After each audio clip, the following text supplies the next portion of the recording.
Hello everyone, welcome to another video. I'm Sam from Unlimited Growth Dive. Today I'm going to share you how you can give access someone to your Google Tag Manager. First of all, you have to log in your Google Tag Manager, and after that you have to go and click on admin option, and you can give the account access or container access. Most of the times I prefer to give the account access, so click on the user management option.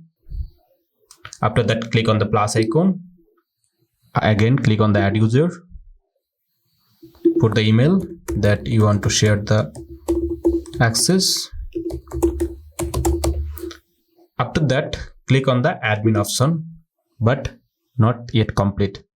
Click on the container permission. Set all.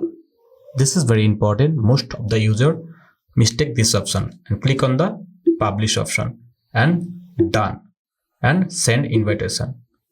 That's done.